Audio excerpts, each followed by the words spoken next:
Boleh, boleh. Oke, Oke. Bu Christina, apa Iya, nih yang Pak. bisa kita diskusikan? Kadang kan kalau ada, yang menginterview kita tuh nanya, Mhm, kelebihan sama kekurangan, kadang tuh saya bingung tuh, Pak, mhm. jawabnya gimana, karena kan itu lebih ke personal ya. Sedangkan saya itu orangnya nggak bisa untuk yang namanya menjabarkan tuh kayak bingung gitu loh, Pak. Bingung cara menilai diri sendiri ya, Bu, ya? Iya, Masih betul. masih merasa bahwa, "Loh, saya nggak bisa menilai diri sendiri, bukankah yang harus menilai diri kita adalah orang lain?" Gitu ya? Nah, iya itu bener, Pak. Oke, saya jawab dulu ya. Ini ada 2 hal yang berbeda nih. Saya Iya, benerin dulu sudut pandangnya, setelah itu saya jelaskan jawabannya. Ini sekedar info dulu ya, Bu, ya. Kalau iya, kita baik, Pak. masih merasa bahwa ada kendala pertanyaan, apa kelebihan dan kekurangan kita susah menjawab karena kita Mhm, merasa, "Loh, yang harusnya menilai kan Anda," gitu. Nomor mhm, satu, rekruter udah tahu sebenarnya kelebihan dan kekurangan Anda sampai dengan detik Anda di interview tadi. Tapi kita harus ingat, kalau kita masih punya mindset bahwa yang bisa menilai kita itu ya orang lain, itu salah. Contoh apa? Ibu misalkan bangun tidur, mau ke kantor, mandi dulu. Kenapa mandi? Karena ibu menilai diri ibu itu masih bau, kotor, belum siap, makanya mandi. Nah, mhm, adanya tindakan yang dilakukan oleh masing-masing individu tanpa disuruh, inisiatif sendiri, itu secara nggak sadar itu adalah karena kita itu menilai diri kita sendiri. Kenapa ibu tidur? Karena ibu menilai diri ibu ngantuk, harus istirahat, akhirnya tidur. Kenapa ibu mandi? Karena ibu merasa kotor, bau, belum rapi, makanya saya nggak seger, makanya saya mandi. Nah, ini adalah contoh bahwa sebenarnya menilai diri sendiri itu kita bisa. Gitu. Kenapa kita mandi? Karena kita kotor. Kotor itu negatif, berarti kekurangan kita. Kekurangan kita, kita kotor. mmm, Contohnya analoginya gitu ya, Bu ya. Jadi dengan iya, iya, contoh sederhana ini bisa disampaikan bahwa sebenarnya kita sudah terbiasa untuk menilai diri kita sendiri. Nah, dari contoh kita bangun tidur, mandi, terus ke kantor, apa?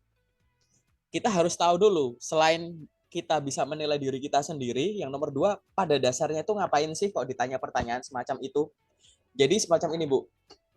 Apabila ada pertanyaan di interview, apapun mhm, pertanyaannya, kita harus berpikir bukan sekedar pertanyaan ini jawabannya ini, tapi kenapa pertanyaan itu ditanyakan, apa yang boleh mhm, disampaikan, apa yang tidak boleh disampaikan, bagaimana cara menjawabnya, cuma satu mhm, cara atau ada alternatif lain, dan kalau kita nggak sengaja keceplosan jawaban salah, gimana balikin ke obrolan yang benar gitu. Ini mhm, berlaku untuk bener, semua jenis pertanyaan gitu ya, Bu ya. Nah, iya, pada saat kita ada pertanyaan apa kelebihan dan kekurangan, intinya tuh rekruter ingin tahu 2 hal.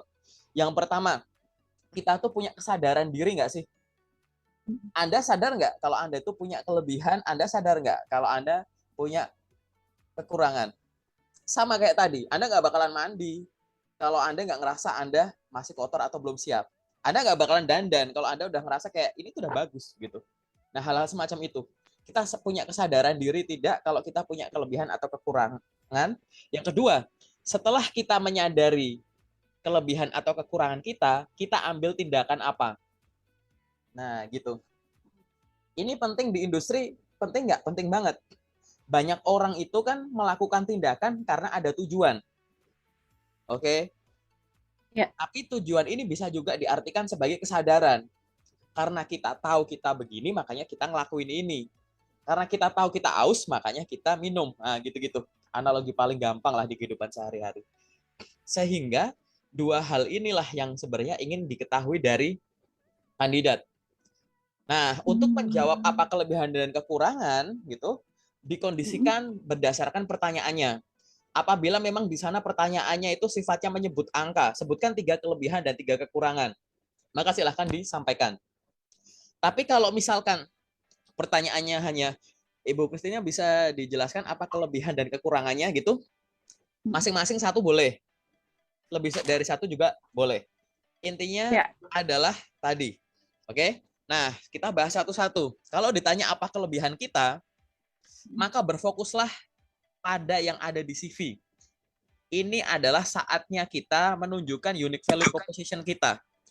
Misalkan, saya pernah bekerja sebagai sekretaris. Ada jutaan orang di Indonesia yang statusnya job seeker, pengalaman kerjanya sebagai seorang sekretaris. Tapi mhm, apa yang saya pernah lakukan saya miliki, saya kuasai, sekretaris yang lain nggak punya. Itulah saatnya kita sampaikan di sana. Gitu. Itu adalah cara menonjolkan kalau kita tuh terbaik di antara yang baik-baik. Kalau ngomongin kelebihan kita. Misalkan bisa dihubungkan dengan apa? Satu, banyaknya pengalaman yang pernah kita emban. Gitu. Atau terkait dengan skill yang kita peroleh yang belum tentu semua orang itu punya. Harus melewati tahap-tahapan semacam saya. Harus punya pengalaman kerja ini, pernah sertifikasi ini itu, pernah dikirim perlombaan ini itu, pernah ada exchange ini itu. Kalau belum nggak bakal punya ini. Nah inilah saatnya kita menyampaikan kelebihan kita itu. Nah kelebihan kita ini kalau bisa memang diselaraskan dengan posisi yang dilamar. Apa kelebihan Anda? Saya memiliki suara yang bagus, beberapa kali saya ditawarin untuk menjadi penyanyi, tapi saya menolak. Tapi nggak ada hubungannya gitu kerjaan dengan menyanyi. Ya ini bukan kelebihan yang relevan semacam itu ya. Tetap kelebihan dikembalikan lagi ke CV. Pertanyaan kelebihan atau kekurangan pada dasarnya itu kembali ke CV kok. Kalau ditanya kelebihan, Ibu bisa sedikit menonjolkan dari pengalaman kerja. Kan ada section pengalaman kerja ya di CV ya. Atau langsung to the point aja ke skill. Gitu. Kelebihan saya adalah saya memiliki kemampuan komunikasi di atas rata-rata. Saya menguasai 5 bahasa yang berbeda yang saya pelajari dengan bekerja selama 5 tahun di katakanlah 10 negara yang berbeda atau di 3 benua yang berbeda, misalkan hal semacam itu. Terus dijelaskan sedikit, dijabarkan lebih ke komunikasinya, interaksinya, misal semacam itu. Boleh disampaikan. Tonjolkan unique value proposition-nya. Fokuskan ke sana. Ini aku karena sesi general, saya berikan contoh yang general dulu ya Bu ya, gitu. Nah, sedikit Iya, Pak. lebih tricky kalau kita membahas yang sifatnya itu apa kekurangan kita. Apa kekurangan kita ini, sampaikanlah satu, kekurangan yang berhasil kita atasi. Jangan menyampaikan kekurangan langsung titik. Oke? Satu itu. Yang nomor dua, kekurangan itu tidak harus sesuatu hal yang fatal. Sesuatu hal yang negatif. Kekurangan itu bisa disampaikan suatu kelebihan yang belum sempurna. Nah, gitu. Apa kekurangan Anda? Saya tidak bisa ini. Ya, jangan semacam itu. Apa kekurangan Anda? Saya mampu berkomunikasi menggunakan bahasa Inggris, namun sekarang masih pasif. Sejak beberapa bulan yang lalu, saya berinisiatif untuk mengikuti kursus secara online di sini, dan setiap hari saya meluangkan waktu untuk begini. Jadi, tadi bukan sesuatu yang nol. Saya bisa, cuma masih pasif, dan sekarang masih on progress untuk mengasah itu menjadi lebih baik. Gitu. Nah, coba dicari hal semacam ini. Beberapa teman-teman ya muncul kendala karena yang dibayangkan apa kekurangan, langsung larinya tuh satu ke soft skill. Soft skill itu mau kelebihan atau kekurangan itu butuh apa ya? Butuh jam terbang gitu Bu untuk memberikan alasan ke sana. Kalau kelebihan lebih mudah, misalkan apa kelebihan Anda? Saya memiliki kemampuan leadership yang baik. Sejak saya ada di SMA sampai dengan pekerjaan saya yang terakhir, saya sering mengikuti event atau kegiatan yang diadakan baik oleh sekolah maupun oleh organisasi, di mana saya selalu diberikan mandat untuk menjadi ketua acara atau ketua ininya. Saya terbiasa untuk berbicara di depan umum, baik di audiens yang puluhan sampai ribuan, misalkan semacam itu. Lebih mudah kalau memberikan soft skill yang kelebihan. Tapi kalau misalkan yang kekurangan, gitu, saya orangnya perfeksionis. Kadang malah yang disebut hal yang sifatnya positif gitu, ditaruh di kekurangan. Ngasih alasannya susah. Sehingga di sini biasanya akan saya coba, yuk kita gali apa yang kita bisa, kita kuasai, tapi belum sempurna. Boleh kita arahkan ke situ. Oke? Dan bisa juga skill ini ibaratnya gini, mungkin Ibu pernah ada dengar bahwa jangan skill yang berhubungan langsung dengan jabatan. Ya, itu bisa juga. Silahkan, jadi gini, skill itu ada yang spesialis, jadi skill yang benar-benar dibutuhin untuk posisi itu. Posisi yang lain enggak, gitu. Nah, itu silahkan dihindari. Misalkan saya sebagai staff admin. Nah, apa kekurangannya saya adalah orang yang kurang teliti dalam pengolahan data, ya jangan gitu. Karena itu adalah bagian dari kerjaan Anda gitu. Mending saya cari kandidat yang lain daripada nanti salah data, salah report, ya kan? Garbage in, garbage out gitu. Atau mungkin malah jadi financial loss gitu. Nah, jangan sampai kayak gitu.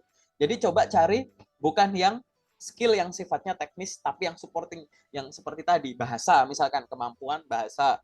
Mungkin ada kemampuan yang lain gitu. Nanti ada contoh-contohnya yang lain. Jadi silahkan sampaikan itu. Oke. Dicoba nanti ya, semacam itu. Ini adalah jawaban kelebihan dan kekurangan. Yang terakhir yang ingin saya sampaikan adalah setiap pertanyaan yang ada di interview, termasuk pertanyaan ini, kenapa kok ada interview, kenapa akhirnya muncul banyak pertanyaan termasuk pertanyaan ini. Karena pada dasarnya, Ibu tidak akan gagal gara-gara satu pertanyaan ini. Oke? Tapi ini adalah rangkaian pertanyaan yang akhirnya menjadi suatu kesatuan proses interview. Nah, penilaian Ibu cocok atau enggak untuk lolos ke tahap selanjutnya, dinilai dari awal sampai dengan titik itu. Kita harus sadari bahwa interview itu tujuannya 3 hal. Mengetahui, melengkapi, dan mengoreksi. Mengetahui apa? Mengetahui informasi baru yang mungkin di tahap-tahap sebelumnya kita belum ketahui. Dari CV belum terbaca, dari psikotes belum diketahui. Waktu interview, waktu ditanya, akhirnya tersebut, terungkap gitu. Salah satunya mungkin dari pertanyaan ini. Yang nomor 2, yang pertama tadi mengetahui, yang 2 adalah melengkapi. Melengkapi apa? Melengkapi informasi yang sudah kita peroleh sebelumnya. Mungkin sebelumnya kita tahu cuma permukaannya aja, tapi di sini kita ternyata bisa tahu bahwa Ibu tuh dalam tuh gitu. Nggak cuma luas aja, tapi dalamnya tuh sampai mana gitu. Dan yang ketiga adalah mengoreksi. Mungkin dari tahap awal screening CV sampai nanti di tahap interview ini kita sudah ada penilaian awal terkait dengan Ibu.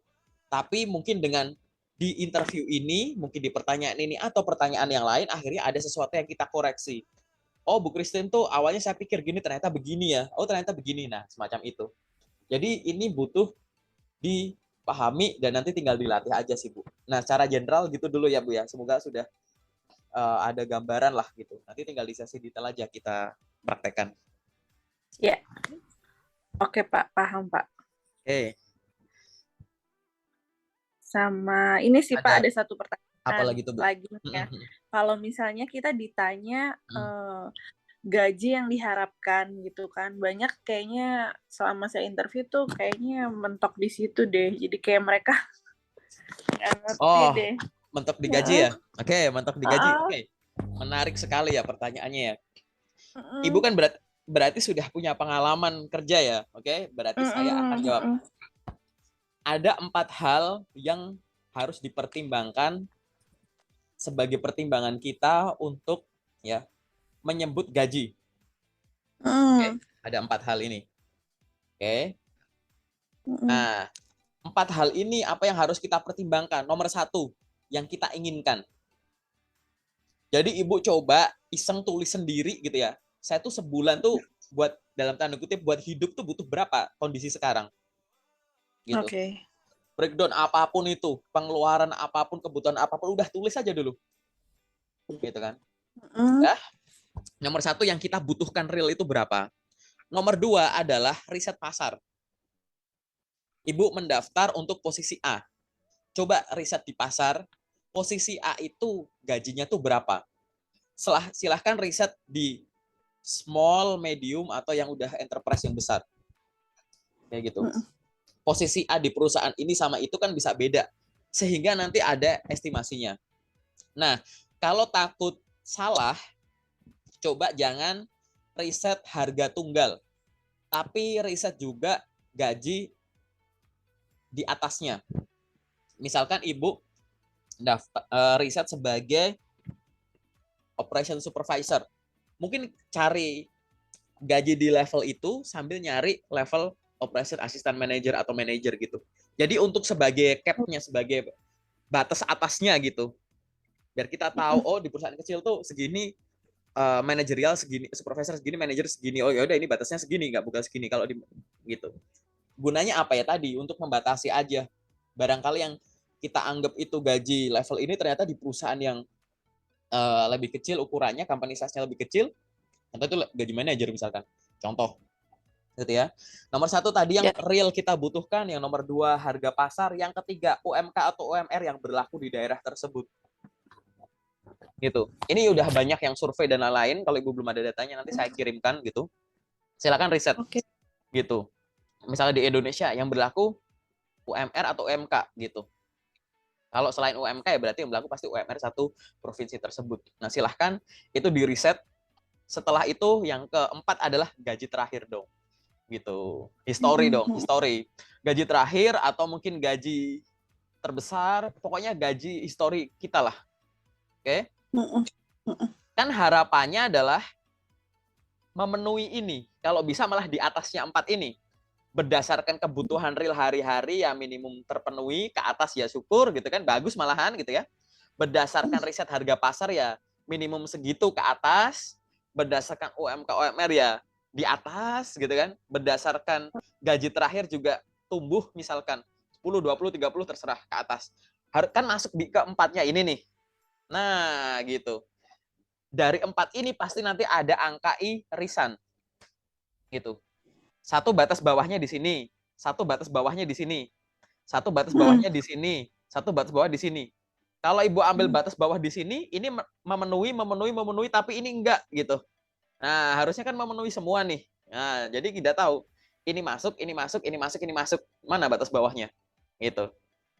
Ini garis keinginan, ini garis riset, ini garis harga pas apa tadi? UMK UMR, ini gaji terakhir. Ya kalau Ibu nge-slice di sini, mungkin dia udah di atas UMK atau UMR. Ini udah di atas yang saya butuhkan. Tapi masih di bawah harga pasar. Masih di bawah gajiku yang kemarin. Nah, nanti kan jadi takutnya setengah hati gitu, Bu. Ya kan? Kan harapannya kan namanya harapan boleh dong gitu kan.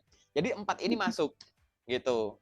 Setelah 4 ini udah ketemu angkanya, nah pada saat menyampaikan, nah ini yang selanjutnya adalah satu sampaikan dalam bentuk range gitu, rentang. Oke. Oke. Satu sampaikan dalam bentuk rentang, yang dua sampaikan bahwa ini usul dari saya ya, ini subjektif ya. Ini sifatnya masih negotiable. Jadi Ibu masih kita masih menghargai struktur upah yang memang diterapkan oleh perusahaan tersebut. Kan ditanya gaji bukan berarti perusahaan ini nggak punya struktur upah kan, ibaratnya gitu. Kita udah ada gitu. Jadi tadi sampaikan rentang, sampaikan sifatnya masih negotiable dan mungkin ada sedikit bumbu-bumbu bahwa berdasarkan pertimbangannya apa gitu. Jadi semacam itu. Nah, rentang tadi batas bawahnya mungkin boleh di-up sedikit. Karena misalkan bisa dinego, batas bawahnya diturunin dikit kan ibaratnya masih masuk gitu loh, Bu.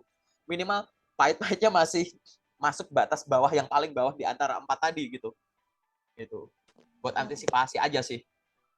Udah rada kebayang ya, Bu ya. Ini saya nggak pakai visual, pasti saya yakin dah udah kebayang. Jadi silakan sampaikan. Berapa gaji yang Ibu Christina harapkan? Berdasarkan pengalaman saya di bidang ini selama sekian tahun, saya ingin mengajukan gaji antara sekian sampai sekian, di mana saya tetap masih menghargai struktur pengupahan yang diaplikasikan di perusahaan ini, dan saya yakin perusahaan ini tetap mengapresiasi orang profesional yang sudah memiliki pengalaman sebanyak itu. Jadi saya sifatnya masih bisa negosiasi, nah, gitu masih bisa kita diskusikan. Saya mengusulkan harga sekian gitu. Nggak apa-apa menyampaikan semacam itu dengan gayanya Ibu. Yang penting kalau angka sudah keluar, kita harus komit gitu. Nah, komit ini, interview ini, banyak fresh grad yang terjebak itu dari sisi apa? Ngisi form. Ini belum muncul di interview. Beberapa perusahaan itu ada yang kan suka ada yang expected salary yang suruh nulis gitu ya. Iya. Nah, itu tuh kadang tuh udah jawaban di log gitu. Nah, ini beberapa case nih di 2022 ini ada teman-teman yang Zoom sama saya juga bilang, saya di interview katanya mintanya segitu gitu, expected salary lo. Saya nggak tahu, saya pikir di interview akan ditanya lagi atau apa, karena tidak semua perusahaan kan interviewnya kondisinya ideal gitu. Setelah screening, ngisi administrasi lagi, ada interview ini kita berikan kesempatan diskusi di sini. Sehingga bahkan kalau ada expected salary yang harus ditulis oleh Ibu, bahkan belum di interview tuh ya, kan suka ada ya rekrutmen yang kita disuruh ngisi form lagi tuh, nyalin kakak, nyalin CV, nyalin apa gitu kan ya, diulang di formatnya mereka gitu ya. Nah, kalau ada expected salary di situ, mungkin Ibu bisa masukkan range juga gitu. Gitu sih secara umum. Cukup kebayang ya, Bu ya? Oke, oke. Menarik nih. Uh, ini gini ya, Bu. Ibu itu pengalamannya lebih banyak dari saya. Serius. Makanya saya berharap ada lagi nih pertanyaan. Mungkin di interview lagi deh. Pertanyaan yang aneh apa mungkin. Kita diskusi aja. Kalau saya nggak tahu, saya akan bilang nggak tahu. Kadang-kadang kan saya kan lebih banyak pengalaman di sekretaris sama personal asisten. Jadi Oh, ya. kebanyakan user itu kayak lebih bertanya hal yang pribadi ya. Karena saya kan orangnya tertutup gitu ya, Pak. Saya kadang bingung harus jawab apa, sedangkan user-user itu kayak ingin mengetahui kepribadian sekretarisnya. Karena kan kalau personal asisten lebih banyak, iya, sehari-harinya sama direkturnya gitu loh. Nah, kadang-kadang saya tuh terjebak di pertanyaan kayak gitu. Karena kan kadang mereka nanya tentang keluarga lah, apa gitu yang menurut saya itu kan privacy juga gitu. Terus kadang-kadang nanya, keseharian pas weekend ngapain gitu loh, Pak. Kadang-kadang terjebaknya di situ selama ini. Oke. Jadi Oh, oke. Pertanyaan terkait dengan hal pribadi gitu ya. Ini mungkin pertanyaannya mhm, kayak gimana? Terserah nanti mau boleh disebutkan boleh gitu. Dark mhm, questions gitu ya, atau mungkin nanti di private juga boleh, tapi saya berikan gambaran dulu di sesi ini. Privasi seseorang itu pasti kita hormati karena ada direkrut, bukan mhm, karena kemampuan yang ibaratnya tuh keinginan si penanya ini gitu. Penanya ini tuh mewakili pada saat menanyai Anda, dia mewakili perusahaan. Jadi yang ditanya itu memang kebutuhan perusahaan. Sehingga kita berhak untuk membatasi. Kita berhak untuk mhm, membatasi privasi seorang gitu. Tapi kan masing-masing orang kan tingkat toleransinya beda-beda. Semacam itu. Nah, mhm, yang saya biasanya sampaikan ke teman-teman adalah selama pertanyaan yang sifatnya privasi tersebut tidak mengganggu norma, tidak mengganggu baik buruk gitu ya, Bu ya, dan masih berhubungan dengan pekerjaan atau jabatan, karena kadang suka ada resiko pekerjaan, resiko jabatan semacam itu, maka kita bisa menjawabnya gitu dengan cara yang secukupnya. Kita bisa merubah mindset gitu. Misalkan ini pertanyaan, kalau kita lihat dari sisi negatif nih bakal ngarah ke sini nih. Nah, mhm, kita fokuskan ke arah sini gitu. Misalkan biasanya ibu kalau weekend ngapain gitu. Maka silahkan sampaikan siklus 24 jam bandingkan weekend misalkan.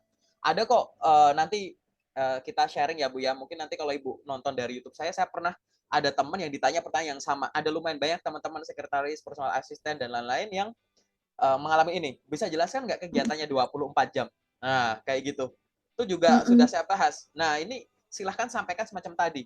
Sampaikan bahwa mhm, saya biasanya istirahat selama sekian jam. Setelah itu, kalau di weekday saya melakukan ini. Kalau di weekend biasanya yang ini tidak saya lakukan karena saya gunakan untuk ini.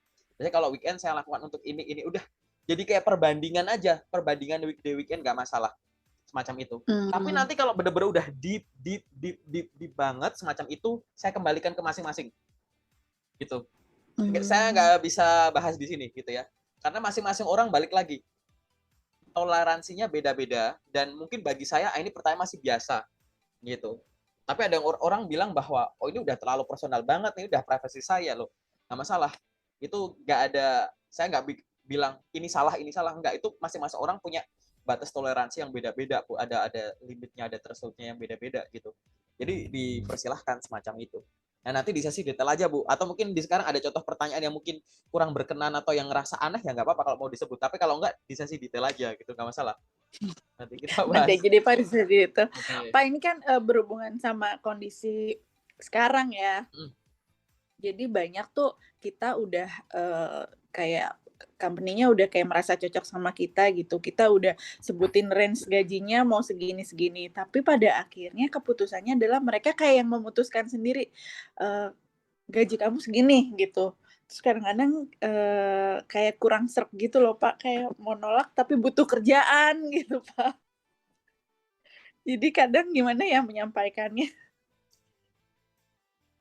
Oke, jadi gini Bu, perusahaan butuh karyawan, Mhm, karyawan butuh perusahaan, perusahaan butuh orang untuk buruan bekerja naikin profit, karyawan butuh kerja untuk ya ibaratnya dapat benefit juga gitu ya.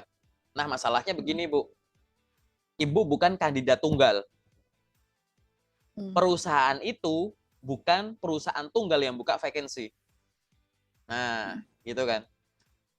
Perusahaan nolak ibu, yang lamar yang lain masih ada. Oke, ibu bukan kandidat tunggal. Peminatnya yang lain masih banyak, semacam itu. Oke. Tapi kalau posisinya jadi langsung dapat penggantinya gitu. Tapi kalau ya kan si perusahaan gitu, ibu nggak mau, ini yang mau masih banyak. Gitu. Padahal kita sama-sama dua pihak yang butuh nih. Perusahaan butuh orang, orang juga butuh perusahaan. Tapi kondisinya adalah kalau saya nggak dapat ibu, saya dapat penggantinya masih ada. Ya kan? Nah, kalau ibu dibalik, kalau saya nggak dapat perusahaan ini, masih ada panggilan lain nggak? Nah, ini loh yang bikin pertimbangan kita lebih ini. Karena kan masih ada ini kan ibaratnya masih ada peminat yang lain nggak? Gitu. Ya sama, karena itu tadi. Karena ini nggak berimbang, makanya seringkali ya udah kita yang ngalah gitu. Nah, ya udah yang ya gitu kan. Ya saya nggak nyalahkan gitu. Bahkan saya sampaikan kita memposisikan diri sebagai perusahaan tuh butuhnya. Jadi ada yang kita ingin, ada yang perusahaan ingin juga dicocokin kan semacam itu. Sehingga mungkin tadi kalau memang akhirnya struktur pengupahannya tidak sesuai dan lain-lain, kalau misalkan ibu masih bisa bertanya apakah ini sifatnya final atau masih negotiable gitu, maka ibu juga bisa bertanya apa. Nah, benefit itu tidak hanya gaji maupun komponen-komponen di dalamnya. Ada nggak kemungkinan-kemungkinan lain yang nggak lama nanti gaji ibu tuh sesuai dengan yang diingin. Misalkan pengen gaji 20 juta, ada yang sejak awal tuh langsung 25. Ada yang sejak awal tuh 20 dulu, ada yang mungkin 10 dulu jadi 15 jadi 20. Endingnya ke sana. Nah, kita lihat ada potensi ke sana enggak? Kalau ada berapa cepat gitu. Asalkan ibu sejak awal sudah meneliti soal loker ini, sudah bikin tadi 4 hal pertimbangan sebelum saya tuh pengen gaji sekian, saya tuh pengen ini itu gitu ya. Udah didefinisikan dulu sebenarnya. Nah, hal semacam ini tuh jadi nggak masalah gitu. Karena tadi benefit itu kita sifatnya benefit bukan salary gitu. Kalau kita masih ngelihat kecepatan tumbuhnya ya bagus gitu. Kamu mau saya kasih satu ember air full sampai kota sebelah atau kamu saya kasih satu botol full. Tapi nanti tiap 100 meter kamu boleh refill. Refill. Nah, nanti akhirnya tadi gimana? Ibu habis satu botol boleh refill. Yang ember ini harus ngirit terus sampai pojok tuh. Gitu. Nah, ini loh maksudnya. Nanti sampai endingnya apa? Satu ini kalau dibandingin ibu botol ini ternyata udah di refill sampai 40 kali, itu mungkin bisa beberapa kali lipatnya ember ini. Jadi kalau menakar jangan cuma di awalan saja ngegas habis itu flat ya sama aja. Gitu. Nah, kita lihat dulu potensinya di situ. Nanti di sesi detail deh gitu. Karena ini boleh. Bidang atau posisi ibu kan khusus nih gitu. Jadi iya Pak, benar.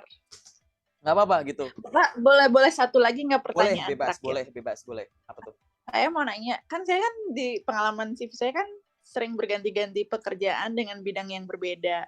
Nah, kebanyakan tuh interviewer tuh nanya alasannya kenapa, udah gitu kan rentan waktunya sebentar-sebentar.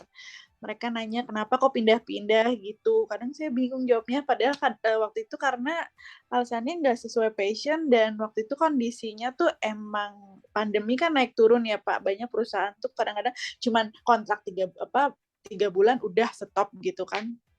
Saya nggak paham gitu Pak ngebalesnya gimana. Oke, jadi gini Bu, orang yang sudah punya 10 pengalaman kerja tidak wajib masukin 10-10-nya. Masukkan itu apa? Yang terkini, yang ada prestasinya, dan yang jelas relevan dengan posisi yang dilamar. Ibu misalkan punya pengalaman kerja 10, sekretaris dan personal asisten misalkan ada 6. Yang 2 ini misalkan jadi sales marketing, yang 2 ini sebagai apa gitu, entrepreneur usaha sendiri. Ibu pengen daftar di bidang tadi misalkan yang hubungannya dengan sekretaris dan personal asisten public relation gitu. Ya udah, ibu boleh mengorbankan yang 4 ini, tapi lihat dulu yang ini gimana, yang 6 ini gitu. Mana yang ibaratnya durasinya panjang, mungkin levelnya tuh lebih tinggi, ada prestasinya, ada nilai yang bisa dijual. Nah, Hmm. jadi biasanya apa? Menuliskan di CV jangan semuanya, dan yang kedua, jangan cuma menuliskan pernah. Ini kesalahan yang paling sering ya, orang yang sudah punya pengalaman nulis di CV tadi semuanya dimasukkan sehingga memunculkan pertanyaan tadi. Yang kedua, nulisnya itu cuma pernah. Cuma pernah itu gini. Orang kalau nulis di pengalaman kerja di CV harusnya tuh menuliskan nama perusahaan, dua Hmm. timestamp-nya, periodenya kapan sampai kapan. Iya. Yang ketiga, jabatannya apa. Nah, Mm-mm. ini yang paling sering loss. Job desk-nya ngapain dan Mm-mm. prestasinya apa. Nah, ini adalah Mm-mm. hal yang sering salah. Nulisnya cuma PT ini kapan sampai kapan sebagai ini, PT ini kapan sampai kapan sebagai ini gitu. Pernah. Sehingga kita ngelihat juga di awal langsung nandain gitu. Ini periodenya kok pendek. Akhirnya nanyainnya di sana. Gitu. Tapi kalau misalkan di breakdown tugas tanggung jawabnya apa, terus ada achievement apa gitu. Mungkin periode tadi ditanyakan, tapi akan ada penilaian yang lain. Oh, dia tuh periodenya tuh mungkin cuma segini, tapi selama segini kegiatan dia tuh segini ya. Prestasinya juga segini gitu. Jadi kayak udah Mm. dimaafin gitu, Bu. Gitu. Mm. Oke. Oke. Ini masih Oke, di Pak. luar jenis kontraknya. Ini kenapa loh? Ini memang base apa project base gitu. Project selesai saya selesai misalkan gitu. Atau Mm-mm. ini saya cuma gantiin yang cuti hamil gitu. Oh, ini memang cuma daily worker gitu. Nah, jadi kan memang sejak awal ada yang kontrak kerjanya memang pendek-pendek gitu. Jadi itu Iya, yang iya. faktor nomor 2. Dan nanti kita cek mungkin salah satu dari yang saya sampaikan ini ada yang ibu lakukan sehingga fokusnya akan ngarah ke sana. Entah itu semua pekerjaan ditulis, entah itu menuliskannya kurang di breakdown, ditanggung jawab dan prestasinya gitu. Atau keduanya atau ada faktor yang lain gitu. Jadi kalau misalkan nih dijawab ibu harus menjelaskan semacam tadi, maka sampaikan apa? Sampaikan alasan, dilanjutkan dengan prestasi yang sudah ibu lakukan di sana gitu. Kalau Mm. memang akhirnya ya saya periodenya pendek khususnya di momen COVID karena kita tahu bahwa itu adalah sesuatu yang tidak diduga dan perusahaan punya cara tersendiri untuk penyesuaian bisnisnya gitu. Sehingga beberapa pekerjaan yang ada itu memang sifatnya kontraknya semacam ini. Namun walaupun di masing-masing perusahaan ini periodenya pendek, saya memberikan kontribusi antara lain ini. Harapannya karena ini sudah post Covid dan diprediksi di tahun awal 2023 misalkan Covid sudah tidak ada, saya akan dapat memberikan performance yang lebih baik dan saya yakin baik. Kenapa? Karena saya sudah punya pengalaman sepanjang ini. Gitu. Gitu. Misalkan Oke. sampaikannya semacam itu. Nanti kita diskusinya di sesi detail saja. Oke, oke, Oke. Pak. Ada Udah lagi sih, Pak. mungkin yang sesi umum? Cukup? Udah sih, Pak, itu aja. Oke. Kita masuk ke sesi detail ya, Bu ya. Oke, baik, Pak.